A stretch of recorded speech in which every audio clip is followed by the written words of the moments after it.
Unified 911, anong matutulong namin sa'yo? Anya ti maitulong mi ken kapo. Anong may tatabang ko sa imo? Unsay akong ikatabang nimo? Ngini makadabang na misal ka no. Sa anumang wika o dialekto, may tulong na darating sa iyo.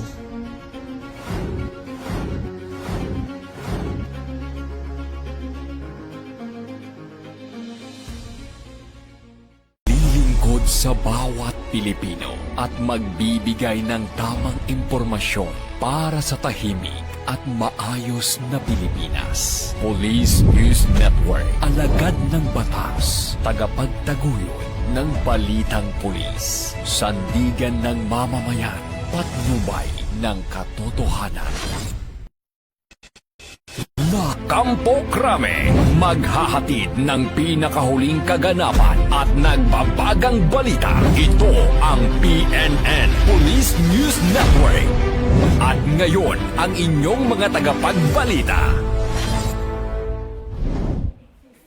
Magandang araw, Bagong Pilipinas. Ako ang inyong alagad ng batas, tagataguyod ng balitang pulis. Ako po si Patrolwoman Evelyn Dumabi mula sa RMFB and CRPO. Maghatid sa inyo ng tamang balita, kwento ng pulis at serbisyo para sa mamamayan. At ito ang PNP News Online. Ang pangunahing balita ng Police News Network, alagad ng batas, tagataguyod ng balitang pulis.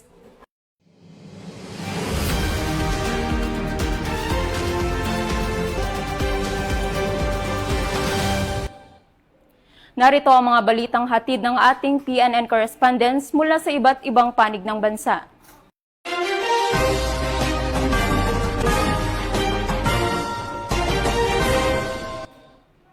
14 anyos na batang babae na umano'y biktima ng online exploitation ang nasagip ng mga otoridad sa isinagawang entrapment at rescue operation sa Barangay Palaw, Iligan City.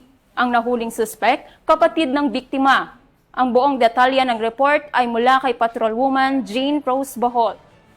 Nasagip ng mga otoridad ang isang 14 anyos na minor de edad na umano'y biktima ng online sexual exploitation matapos ang matagumpay na entrapment at rescue operation sa isinagawa sa Purok 17, Barangay Palao, Iligan City, noong Mayo 28, 2026. Inaresto ang isang babaeng suspect na nahaharap sa kasong paglabag sa Republic Act No. 11930 o ang batas laban sa online sexual abuse or exploitation of children at child sexual abuse or exploitation materials. Ayon sa investigasyon, ang naarestong suspect ay kapatid mismo ng biktima at umano'y sangkot sa pag-aalok sa menor de edad para sa online sexual exploitation. Nakumpiska sa operasyon ang isang video cellphone at isang identification card na pinaniniwala ang may kaugnayan sa isinagawang krimen. Pinangunahan ng ICPO Task Force o SAIC ng Iligan City Police Office ang operasyon sa pamumuno ni Police Major Alexander C. Lawan sa ilalim ng superbisyon ni Police Lieutenant Colonel Reynante Doldol at ng overall supervision ni Police Colonel Mario M. Bakiran Jr.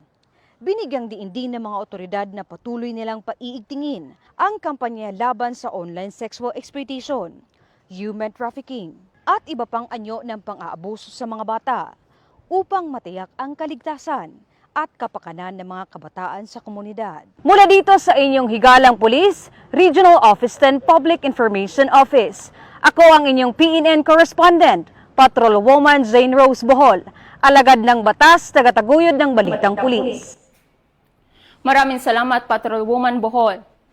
Magkaagapay ang Police of Regional Office 1 at PNP OLCFI na nagsagawa ng outreach at wellness program sa kapulisan sa Davao City. Ang naturang aktibidad ay nagsilbing pagkilala at pagpapahalaga ng mahalagang ambag at dedikasyon ng Pro 11 sa pagpapanatili ng kaayusan sa naturang rehiyon. Ang magandang balita ay mula kay Patrolwoman Jessa Singuran. Matagumpay na naisagawa ang PRO 11 Women's Support Network Love in Action Program at Health and Wellness Activity sa Sergeant Canteen M. Mericido Buhangin, Davao City sa pamumuno ni Police Brigadier General Leon Victor Z. Rosete, Regional Director PRO 11, katuwang ang PNP OLCFI, na pinamunuan ng Regional Advisor na si Mrs. Cherry Rose de Leon Rosete. Nagkaloob ng financial assistance at grocery pack sa mga PNP personnel na may malulubhang karamdaman bilang suporta sa kanilang pangangailangang medikal at pangkabuhayan. Nagsagawa rin ng gift giving at feeding program para sa mag-aaral ng PRO 11 Child Development Center at mga batang may espesyal na pangangailangan. Bilang bahagi ng programa, nagkaroon din ng libreng medical check-up, haircut, manicure at pedicure, massage, at iba pang wellness services para sa mga PNP personnel ng PRO 11 at kanilang mga dependent. Ang nasabing aktibidad ay nagsilbing pagkilala at pagpapahalaga ng mahalagang ambag, dedikasyon at sakripisyo ng mga PNP personnel ng PRO 11 sa pagpapanatili ng kapayapaan at kaayusan ng rehiyon. Mula dito sa Police Regional Office 11, ako ang inyong PNN correspondent, Patrolwoman Jessa Singguran, alagad ng batas, tagataguyod ng Balitang Pulis. Maraming salamat, Patrolwoman Singguran. Arestado ang isang lalaki matapos mahulihan ng iligal na baril at hinihinalang iligal na droga matapos maharang sa checkpoint ng Philippine National Police sa Pulangi, Albay. Ibabalita yan ni Police Staff Sergeant Mercolito Lovendino Jr. Nauwi sa pagkakaaresto ng isang 40 anyos na magsasaka ang tangkang pag-iwas sa checkpoint matapos itong mahulihan ng hindi lisensyadong baril at hinihinilang iligal na droga kasunod ng insidente ng pagkakabangga ng minamanehong motorsiklo sa sinagawang operasyon ng pulisya sa Pulangi, Albay. Matagumpay na naresto ng Pulangi Municipal Police Station ang sospek sa isang routine checkpoint operation bandang alas 11:30 ng umaga sa kahabaan ng Maharlika Highway, Barangay Matakon, Pulangi, Albay. Kinilala ang sospek sa alias na Leo, residente ng Libon, Albay. Sinubukang umiwas sa checkpoint ng sospek matapos mapansin ang presensya ng mga otoridad. Sa sinagawang standard verification, hiniling sa kanya na ipakita ang lisensya sa pagmamaneho o anumang valid na pagkakakilanlan. Gayunman, nang siyasatin ang dalan nitong itim na body bag, natuklasan ng isang pulis ang isang caliber 38 revolver. Kabilang sa mga nakumpiska sa operasyon ang isang caliber 38 revolver na may markang MFTD by Arms Corporation of the Philippines at serial number 20387 na kargado ng 5 bala, 3 karagdagang bala para sa caliber 45 at isang sachet ng hinihinalang shabu na tumitimbang ng 2 gramo at may tinatayang standard drug price na 13,600 pesos. Ang matagumpay na operasyon ay patunay ng pinigting na police visibility at checkpoint operations, isa sa mga estratehiya na nakapaloob sa PNP Focus Agenda, particular sa ilalim ng Enhanced Managing Police Operations.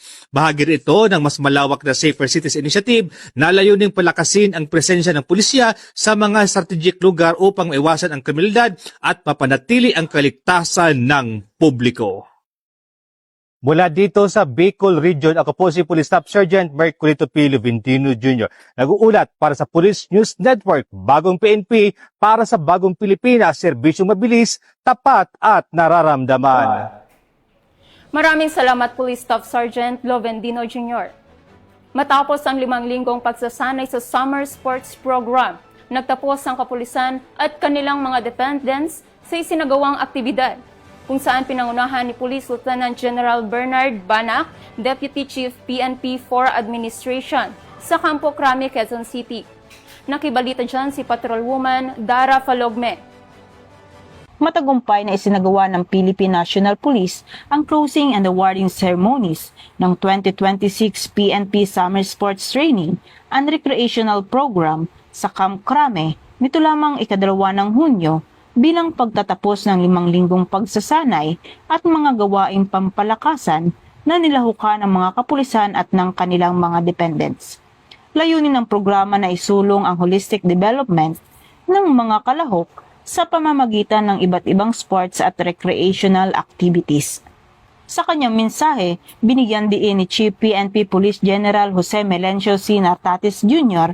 na kinatawa ni Police Lieutenant General Bernard M. Banac, Deputy Chief PNP for Administration, ang kahalagahan ng programa bilang bahagi ng mga inisyatiba ng organisasyon para sa moral at welfare ng mga tauhan. Ayon sa mensahe ng PNP Chief, mahalagang mapanatili hindi lamang ang kahusayan ng mga kapulisan sa kanilang tungkulin sa paglilingkod sa bayan, kundi maging ang matibay na ugnayan ng kanilang mga pamilya at ang paghubog sa kanilang mga anak at dependents.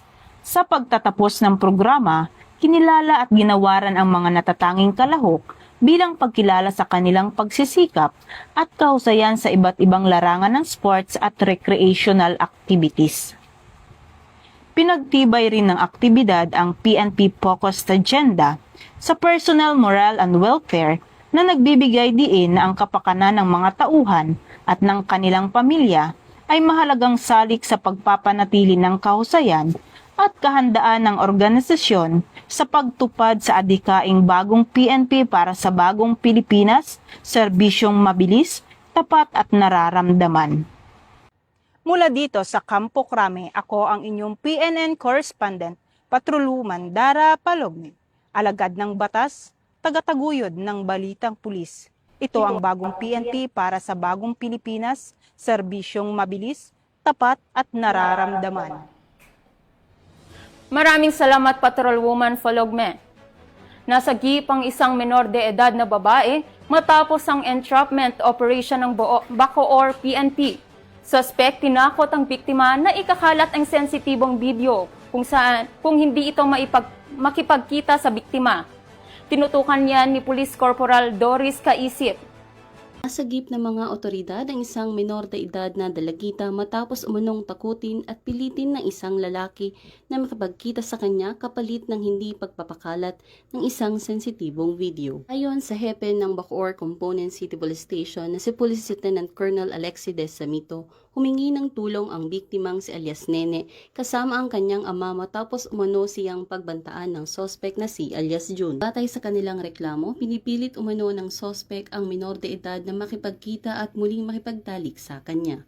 Nagbanta rin umano itong ikakalat sa ibang tao at sa social media ang isang pribadong video kapag hindi siya sinunod ng biktima. Agad namang nagsagawa ng entrapment operation ang mga tauhan ng Women and Children Protection Section, Intelligence Unit at SWAT ng Bacoor Police sa isang hotel sa Bacoor City. Ay kinasang entrapment operation, tuluyang nasakote ng mga otoridad ang nasabing sospek. Nakumpiska rin mula sa kanya isang caliber .38 revolver na may kasamang bala, isang cellphone na naglalaman umano ng sensitibong video ng biktima at iba pang personal na kagamitan. Ligtas namang nasagip ang menor de edad. Samantala, 2 ring hotel staff ang naaresto at nahaharap sa kasong obstruction of justice matapos umanong hadlangan at makasagabal sa operasyon. Matapos ang matagumpay na entrapment operation, nahaharap ngayon ang suspect sa mga kasong multiple counts of statutory rape, grave threat, grave coercion, attempted rape in relation to RA 11648. Paglabag sa Article 151 ng Revised Penal Code at illegal possession of firearms and ammunition sa ilalim ng RA 10591. Sa kasalukuyan ay inihahanda na ang mga kaukulang dokumento para sa pagsasampa ng mga kaso laban sa suspect sa Bacoor City Prosecutor's Office. Ito ang bagong PNP para sa bagong Pilipinas, serbisyong mabilis, tapat at nararamdaman. Mula sa Cavite Police Provincial Office, ang tahanan ng mga bayaning pulis, ako ang inyong PNN correspondent. Alagad ng batas, tagapagtaguyod ng balitang pulis. At yan ang mga balitang nakalap ng ating PNN correspondents mula Luzon, Visayas at Mindanao. Para sa mas malawak at mabilis na ulat ng mga balita, huwag kalimutang mag-like, follow and share sa aming official social media accounts ng Police News Network. Tutok lang sa aming YouTube channel para sa mga live stream at replays at i-follow kami sa X account para sa mga real-time updates at Facebook account ng Police News Network. Manatiling mapagmatsyag at laging alam ang totoo. Muling pinaalalahanan ng Philippine National Police at Department of the Interior and Local Government o DILG ang publiko na sumunod sa mga umiiral na lokal na ordinansa sa ilalim na pinapatupad na Safer Cities Initiative upang mapanatili ang kaayusan, kapayapaan at kaligtasan sa mga komunidad. Samantala, hinihikayat rin ang publiko na maging mapagmatsyag at agad na iulat sa mga otoridad ang anumang kahinahinalang aktibidad. Sa ngalan ng pamunuan ng Philippine National Police, sa mangunguna ni Chief PNP Police General Jose Melencio Nartates Jr., at sa pamumuno ni President Ferdinand Bongbong Marcos Jr., kami ay maglilingkod sa bawat Pilipino at magbibigay ng tama at balanseng balita. Mula rito sa tanggapan ng tagapag-ugnay ng Pambansang Pulisya, ako ang inyong alagad ng batas, tagataguyod ng Balitang Pulis, Patrolwoman Evelyn Lumabi mula sa RMFB and CRPO. Maghahatid ng tamang balita, kwento ng pulis at serbisyo para sa mamayan.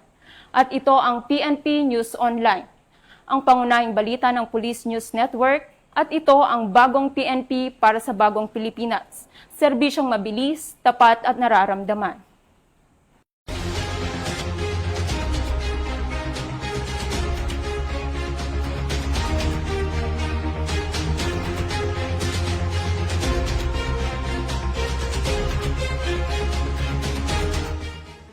Police News Network, alagad ng batas, tagapagtaguyod ng balitang pulis.